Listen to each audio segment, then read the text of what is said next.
बिस्मिल्लाहिर्रहमानिर्रहीम।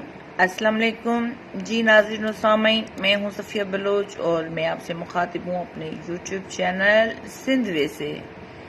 जी नाज़रीन और सामीन, मेरा आज का टॉपिक है आज की अच्छी बातें।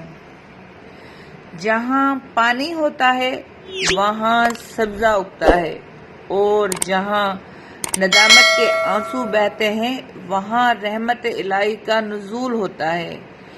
अल्लाह से माफ़ी और सेहत का सवाल करते रहा करो, क्योंकि ईमान की नेमत के बाद तंदुरुस्ती से बेहतर कोई नेमत नहीं।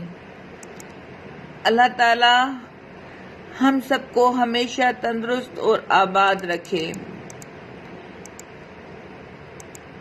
जो खुशबू इंसान के किरदार, इखलाक और अमल की हैं वो दुनिया के किसी इत्तर की नहीं, और ये खुशबू उस वक्त तक चली जाती हैं जब इंसान में तकब्बुर आ जाता है।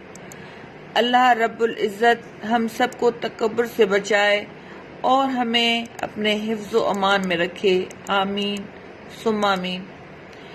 बेशक मुश्किल के साथ आसानी है। कुर्बान जाऊं उस रब के जो बसात से ज्यादा खुशियां तो देता है पर ताकत से ज्यादा दुख नहीं देता। अल्लाह पाक हम सब पे अपना करम करे और इस्तकामत के साथ ईमान पे कायम रखे। आमीन। बसीरत और तकवा इंसान को उस वक्त हासिल होता है जब वो ऐसी बात पर शुक्र अदा करे जिस पर सब्र करना भी मुश्किल हो। या रब्बुल आलमीन हमेशा अपने शुक्रगुजार बंदों में रखना और जिंदगी की किसी भी पल में हमें तन्हा न छोड़ना। आमीन या रब्बुल आलमीन। जब कल्ब मसरूर और ज़मीर मुतमईन हो तो चेहरे हमेशा शादाब रहते हैं।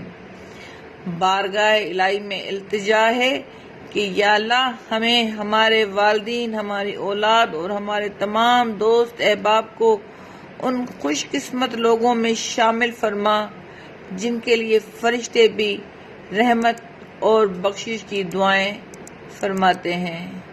आमीन या रब्बुल आलमीन।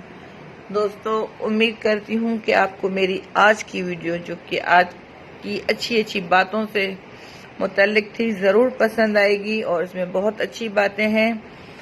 और आपसे गुजारिश करूँगी कि इस वीडियो को ज़्यादा से ज़्यादा शेयर कीजिएगा, और अगर आपने अभी तक हमारा चैनल सिंध वे सब्सक्राइब नहीं किया तो बराह करम हमारा चैनल सिंध वे सब्सक्राइब करें और बेल आइकन पे ऑल पे क्लिक करें ताकि हमारे नए वीडियोस की अपडेट आप तक पहुंच पाए। इसके साथ ही आपसे इजाज़त चाहूँगी। दुआओं में याद रखिएगा अपना और अपने इर्द गिर्द के लोगों का रखिएगा बहुत सारा ख्याल। अल्लाह हाफिज़।